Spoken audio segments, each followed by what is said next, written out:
Contra a sedução do sistema, um ensaio cético por Adriano de Alcácer, filósofo luso do século XX, chamam-me cético e aceito o título.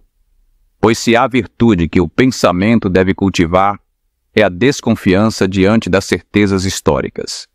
Aquelas que prometem o amanhã como se fosse contrato assinado, mas exigindo hoje uma renúncia cega. Entre todas essas, nenhuma foi tão ambiciosa quanto o marxismo. Dizem os seus profetas que a história é locomotiva, movida a carvão humano, e que o destino é a estação da igualdade absoluta. Mas não respondem às perguntas mais simples. Quem regula a pressão? Quem escolhe o trilho quando a neblina cobre os campos? E, sobretudo, a que preço se chega lá? A retórica do futuro não paga a conta do presente. A economia, para funcionar, pede sinais que só a liberdade gera. Sem preços, não há comparação real entre ferro e cobre, entre o tempo de um pedreiro e o de um engenheiro, entre o risco e a esperança.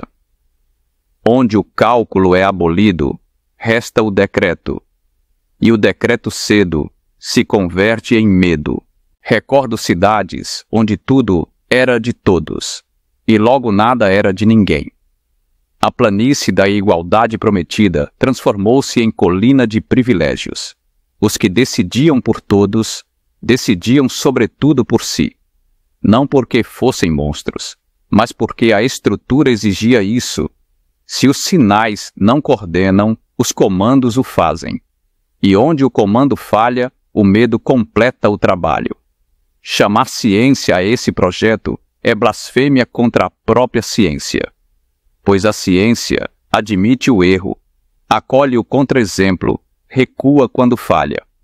Já a fé histórica do marxismo converte cada desastre em desvio, cada tragédia em astúcia do inimigo, cada voz contrária em pecado. Não é ciência, é teologia sem céu. Não nego o mérito do poema, o grito contra a miséria, a indignação perante a humilhação. Mas quando o poema se converte em protocolo, o preço é alto demais. A pergunta, quem decide por quem e com que incentivos, respondem apenas com a promessa de uma natureza humana redimida.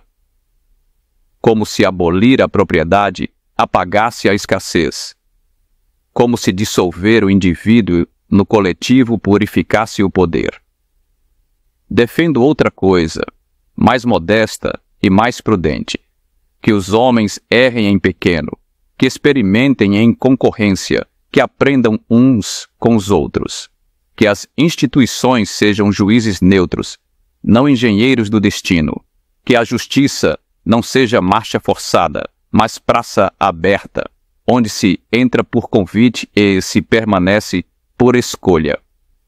Eis, pois, minha tese, onde os preços calam, o poder grita, onde a refutação é pecado, a realidade ajoelha, e onde o amanhã vale mais que cada pessoa hoje, o meio devora o fim. Adriano de Alcácer, 1912-1983, ensaísta português, discípulo heterodoxo de Ortega y Gasset e crítico implacável das utopias totalizantes.